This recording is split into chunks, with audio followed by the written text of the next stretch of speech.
Olá, seja você muito bem-vindo ao Palavra Aberta Especial. A TV Câmara está promovendo, ao longo deste ano, uma série de programas, debates e entrevistas especiais sobre a Assembleia Constituinte de 1823.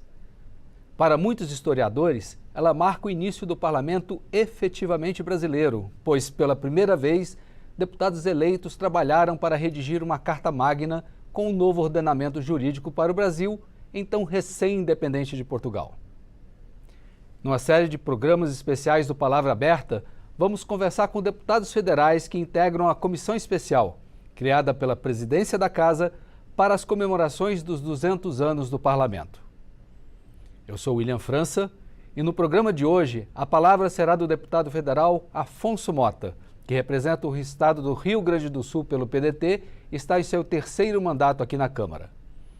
Advogado, formado pela Universidade Federal do Rio Grande do Sul, com especialização em gestão empresarial, já foi presidente da Comissão do Trabalho, Administração e Serviço Público aqui da Câmara em 2021.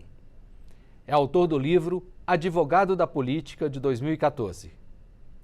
Já foi líder do PDT entre os anos de 2015 e 2018 e até recentemente exerceu o cargo de primeiro vice-líder do partido. Aliás, dentre os pequenos partidos, o PDT foi um dos que mais teve representatividade na Constituinte de 1987, com 26 deputados, e contou com a presença de importantes lideranças políticas da época, com destaque para o seu fundador, Leonel Brizola. Ao longo da Constituinte, o PDT defendeu pautas relacionadas aos direitos trabalhistas, educação, saúde, justiça social, reforma agrária e outros temas voltados para a proteção dos direitos dos trabalhadores e a promoção da igualdade social. Deputado, seja muito bem-vindo ao Palavra Aberta.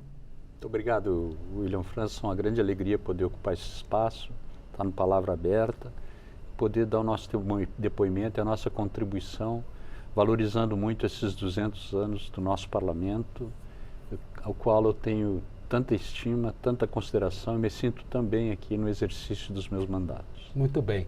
Eu queria começar por essa história que eu citei há pouco, da participação. A gente veio falar dos 200 anos, mas a gente não estava lá em 1823, então a gente vai puxar um pouquinho da memória mais recente da Constituinte de 1987.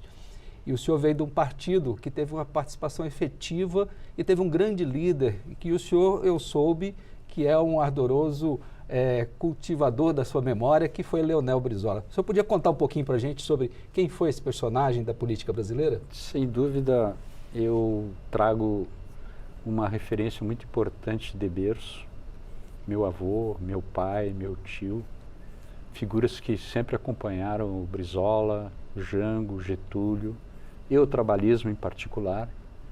Portanto, as causas do trabalhismo sempre estiveram muito presentes na minha vida pessoal, na minha vida profissional e hoje, sem dúvida nenhuma, aqui no Parlamento. Mas o Brizola é uma figura extraordinária. Em primeiro lugar, pela sua convicção em defesa da democracia e do Estado Democrático de Direito. Brizola suportou um exílio depois de uma resistência negociada no ato da legalidade a partir de 61, quando João Goulart assumiu com um regime presidencialista, parlamentarista, desculpe, e que logo após, né, teve o período de exceção que determinou o afastamento do Jango, o afastamento do Brizola e a permanência de todos esses anos que a gente sabe da circunstância, do significado pessoal, familiar e político de convivência num exílio. E o Brizola, mesmo distante, ele sempre alimentou a causa, né? Principalmente, repito, da democracia e do Estado Democrático de Direito, mas causas da defesa do patrimônio nacional, que sempre foram Ele foi um nacionalista convicto. Causas muito caras.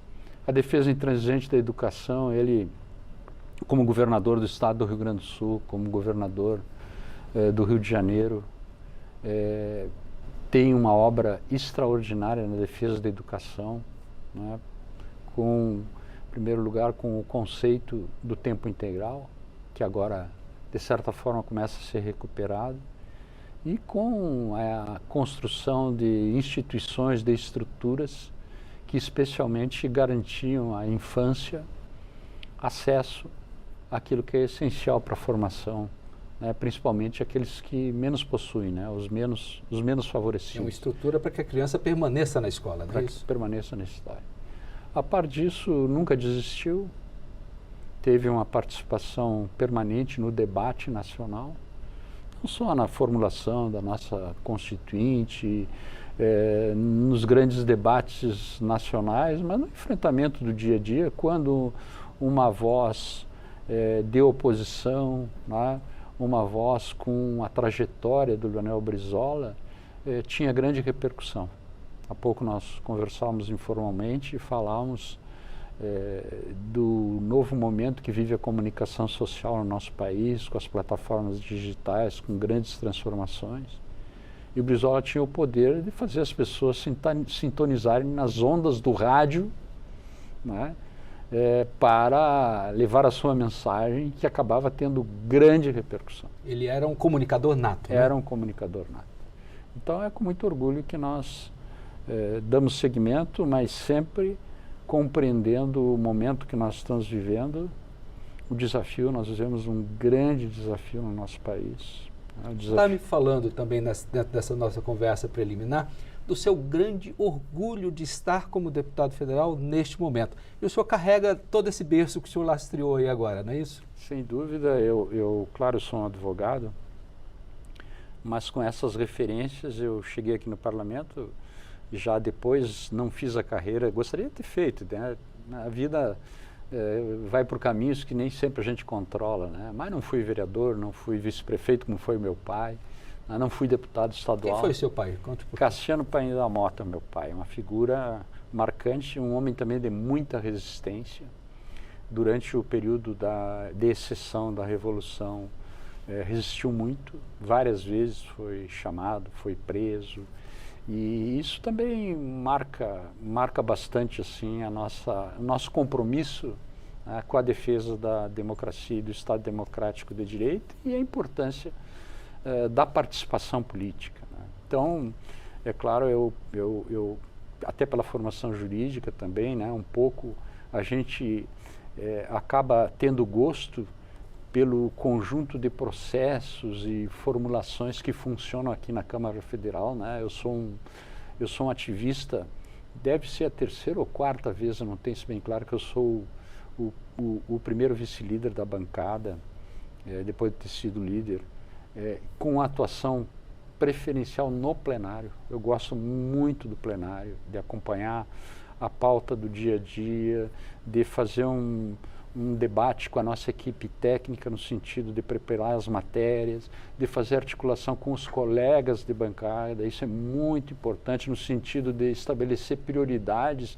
e definir quem está mais preparado para fazer a defesa de determinado tema no plenário, mas sempre nós acompanhando, sempre a gente procurando também dar a nossa contribuição. O plenário é o coração da casa, né? O coração da casa. Mas também sou um ativista de comissões, né? Tu falaste que eu presidi a Comissão do Trabalho, Administração e Serviço Público, hoje é uma comissão dividida, mas sempre também, desde o meu primeiro mandato, na Comissão de Constituição e Justiça. Hoje eu sou coordenador da bancada na Comissão de Constituição e Justiça, por onde inicia tudo aqui na Câmara, e que para mim tem também muito significado. Claro, a influência da comunicação social fez com que eu também tivesse uma atuação importante na Comissão de Ciência, então, Ciência e Tecnologia, né? Já procurando assim a gente se atualizar com relação a essa revolução digital. O senhor está me contando que o senhor esteve sempre muito próximo também aos veículos de comunicação, né? O senhor é interessado por essa questão da difusão da informação, não é isso? Eu considero isso essencial para a vida das pessoas, para o desenvolvimento das nossas... A transparência e a comunicação. Das nossas comunidades, né? Então eu também tenho muito apreço pelas comissões e pelo trabalho do dia a dia aqui na Câmara Federal, recebendo as lideranças do meu estado, né, prefeitos, vice-prefeitos, vereadores, que sempre vêm a Brasília aqui, trazer questões de interesse estadual, de interesse local e as diferentes entidades. Tenho orgulho também de, pela segunda legislatura, ser presidente de uma das frentes parlamentares mais influentes aqui da casa. Hoje é a frente parlamentar da Química, mas até a legislatura passada, uma das frentes assim, de maior repercussão era a frente parlamentar da indústria química. Então, a gente que abrange esse universo todo de fertilizantes, de tecnologia envolvendo a produtividade do campo, não é isso? Muitos defensivos Muito também. defensivos também. Mas nosso propósito é um pouco alinhado com a nossa referência de defesa da empresa nacional. Hoje é um debate importante sobre a questão da competitividade e a gente trabalha muito para que a empresa nacional recupere o seu status e tenha condições de competir no ambiente que é global. Essa é uma dificuldade, sobretudo, por favor, essa é uma dificuldade, sobretudo, numa área tão técnica que são grandes conglomerados, empresas multinacionais que atuam nessa área química, né? Que a gente tem conhecimento, das grandes são estrangeiras, não é isso? Não, são empresas nacionais que têm um faturamento muito expressivo e tem, entre diretos e indiretos, mais de 2 milhões de colaboradores. É muita gente envolvida, então, né? É um setor importante. Tá. Mas isso é um pouco para falar da nossa experiência. Mas eu queria que a gente aproveitasse o momento aqui para tentar voltar um pouco no tempo. Nenhum de nós teve a oportunidade de estar em 1823, seria impossível, mas assim, é bom da gente lembrar um pouquinho das experiências vividas lá atrás. Aqueles constituintes, diferentemente de hoje, que têm uma estrutura melhor de trabalho, eles foram pioneiros, né? E eles tentaram, aquela constituinte até que avançou em alguns temas, outros nem tanto. Por exemplo, a questão, vamos focar numa questão que envolve trabalho e pessoas, que foi a abolição da escravatura. Aquele tempo não se falou porque era um certo tabu, não é isso? Mas eu acho que, de certa forma, tem 2 temas que foram essenciais para a vida institucional do país. A abolição da escravatura e a proclamação da República. Elas contribuíram decisivamente para a formação de uma mentalidade republicana no país. A formação de uma mentalidade que realmente fizesse com que o parlamento cumprisse com seu papel, ainda com todas as limitações e precariedades, porque o parlamento é a casa das leis, o parlamento é a casa do povo, o parlamento é a casa dos debates, o parlamento é a casa das comissões, o parlamento é a casa do orçamento e da fiscalização do orçamento. E, sem dúvida nenhuma, o parlamento precisa ter o reconhecimento da população. E, até então, nós tínhamos uma visão de império. Sim. A visão de império sempre é autoritária, nunca deixou de ser autoritária. Nunca centrado na deixou persona, né? num grande poder, né? E a partir de 1889, nós começamos a constituir, né, esse movimento que, claro, com idas, com avanços e retrocessos, acabou chegando em 1988, saindo de um período longo de exceção, né, mais de 20 anos, um período muito delicado do contexto da democracia. Sem democracia e sem Estado democrático ter direito, não dá para falar em parlamento, né? E nós, eu acho que por isso que a gente fala bastante, William, que nós vemos um grande desafio, porque nesse momento, quando há desmerecimento dos partidos políticos... Nesse momento atual agora? Atual. Quando há desmerecimento dos partidos políticos. Quando se repete um fato que é muito importante na vida institucional do país, o presidente é escolhido com minoria, como vem acontecendo. Então, o sistema de governo, nosso sistema de governo, que é o presidencialismo de coalizão, ele nasce precarizado. E não fosse o parlamento, os acordos de coalizão, com todas as mazelas.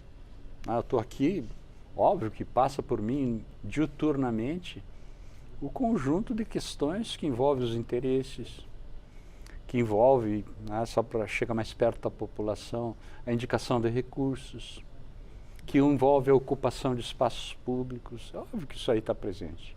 Mas tem uma causa maior, sem a qual não tem sistema de governo, que é constituir a coalizão, que teoricamente deveria ser um acordo para governar. Um acordo, aquele do fio do bigode? Programático. Programático. Ideológico. Programático. Não vamos chegar tanto, porque agora tá ruim de falar em ideologia, né? Tá difícil. Tá difícil. E por isso que a gente tem que ter muita tolerância. Eu tenho uma visão com relação ao parlamento. Em primeiro lugar, aqui no parlamento, a gente convive com muita respeitabilidade. Tem jogo de cena? Todos os dias tem jogo de cena nos corredores, tem jogo de cena nas comissões. Agora está acontecendo esse conjunto de CPIs, que todos os dias tem mazelas de toda a ordem, de um lado e de outro, né? Tem jogo de cena no plenário, mas a essência é respeitar as diferenças e ter respeitabilidade. As exceções são valorizar essa questão que está aí também, né, de tensionamento, de radicalismo, de ódio. Essas são as exceções aqui dentro do parlamento. Na rua tem bastante. O país é dividido, né? Nós temos que avançar para superar essa divisão. É isso que eu queria saber do senhor. Como é que, se ele vai continuar, se o senhor acha que isso aí tende a... Eu acho que um ponto central é exatamente esse. É nós termos um entendimento não sem perder as nossas diferenças. Porque as diferenças são muito importantes para constituir o futuro. Mas nós precisamos isolar os radicais. Eu acho que essa é uma palavra de ordem, também com respeito. Eu acho que isolar os radicais não significa excluir ninguém. Mas, para que tenha debate, os radicais não permitem que aconteça o debate. E o debate é essencial. Essa casa é a casa dos debates. O senhor tem sentido falta desse debate, então? Não tanto, mas nós vimos de um processo de disputa, de um processo eleitoral, de um país dividido, que claro, que já prejudica. Veio um pouco antes, né? Vem um pouco antes, que claro que acaba prejudicando. Já tem uns 4, 6 anos. Né? Acaba prejudicando. Eu acho que agora nós estamos com possibilidade de avançar, embora muitos entendam que a questão central é a ruptura. Tem muitos que entendem que a questão central é a ruptura, mas são minoria. Sim. Né? A ruptura, é preciso compreender que a ruptura, primeiro, acaba com o parlamento. Como é que o parlamento vai funcionar numa questão de ruptura? Já funcionou lá no período de exceção? Sim, mas de que forma? Sem considerar aquilo que é da essência do parlamento, que é a democracia, o Estado democrático de direito. Segundo, traz uma insegurança para a sociedade como um todo, para os empreendedores, para os trabalhadores, para os diferentes segmentos da sociedade e principalmente para aqueles que são menos favorecidos, imenso. Então, eu acho que essa estratégia da gente ter divergência, mas ampliar o máximo que nós pudermos o nosso entendimento com relação à governabilidade é essencial. E o que é a governabilidade? Fazer a política pública chegar onde está a vida das pessoas. A vida das pessoas está lá. Na ponta, nos municípios. Eu sou um municipalista, por essência, né? Mas me sinto integrado no contexto federativo. Mas acho que nós temos que... Esse é um avanço, né? A hora que a gente fala, vamos fazer uma reforma federativa. Eu acho que cada vez mais, a gente sabe que não é fácil, que tem uma estrutura, essa estrutura daqui do parlamento, a estrutura do Poder Judiciário, a estrutura do Executivo, tem uma estrutura que tu não desmancha do dia para a noite, tá? Mas nós temos que ter essa mentalidade, tem que ter governabilidade, tem que fazer a política pública chegar lá, principalmente aqueles que mais precisam da política pública. Quer dizer, hoje um país como o nosso não tem como ter uma política robusta de saúde pública. Para até tentar diminuir essas desigualdades que a gente sabe que existem. Né? Sem dúvida. E a partir daí, nós caminharmos. Eu acho que tem Tu sabe que o PDT, embora participe da base do governo, né, tem o ministro Carlos Lupe na Previdência, nós atuamos junto à base com uma visão precípua de governabilidade. Nossa visão é uma visão precípua de governabilidade. Temos identidade com o grupo que tem um conteúdo de visão de mundo social, de visão de mundo da saúde, da educação, da assistência, da própria assistência evidente que temos. Isso faz com que os nossos posicionamentos, né, aqui é também a casa do voto. Sim. Com que os nossos posicionamentos sejam posicionamentos assim que tenham uma firmeza, né, mas nosso compromisso é com o Brasil.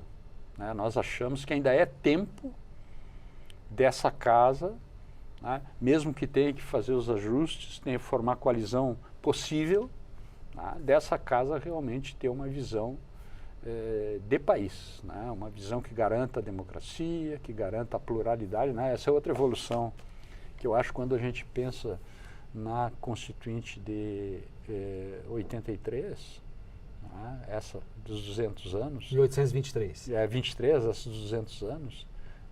Nós tínhamos uma representação, né, na Câmara, no Congresso, então, que não tinha essa diversidade, essa amplitude, essas possibilidades que tem hoje. Né? Veja a evolução, vamos falar só de um tema, porque esse tema é muito presente aqui na Câmara. Nosso tempo já está caminhando para o final, por favor. Muito presente aqui na Câmara, né, a participação das mulheres no Parlamento. Né?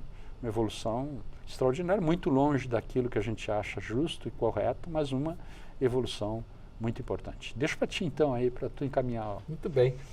Ok, deputado Afonso, eu gostaria de agradecer muito a sua participação aqui no nosso Palavra Aberta Especial. Tem alguma consideração a fazer? Não, para mim aqui é uma síntese do nosso trabalho, do nosso mandato. É uma síntese de poder ter o privilégio de participar da institucionalidade do país, de poder dar a nossa contribuição e de crença no Brasil. Eu tive oportunidade de viver fora do país, mais de uma oportunidade. E toda essa experiência hoje me diz que o Brasil é o país do futuro. País desorganizado, não há dúvida. Precisamos organizar o país adequadamente. Mas isso é missão de todos nós. Muito obrigado pela oportunidade. Eu que agradeço a sua participação aqui no nosso programa. Quer saber mais detalhes sobre o que conversamos aqui? Aponte o seu celular para o QR Code que aparece no cantinho da sua tela. Ele vai levar ao conteúdo produzido pela Câmara para marcar os 200 anos do Parlamento. Sobre todas as outras discussões do Parlamento, acesse o nosso portal na internet, câmara.leg.br. Para rever esta entrevista, busque o canal da Câmara no YouTube. Novamente, muito obrigado por sua atenção.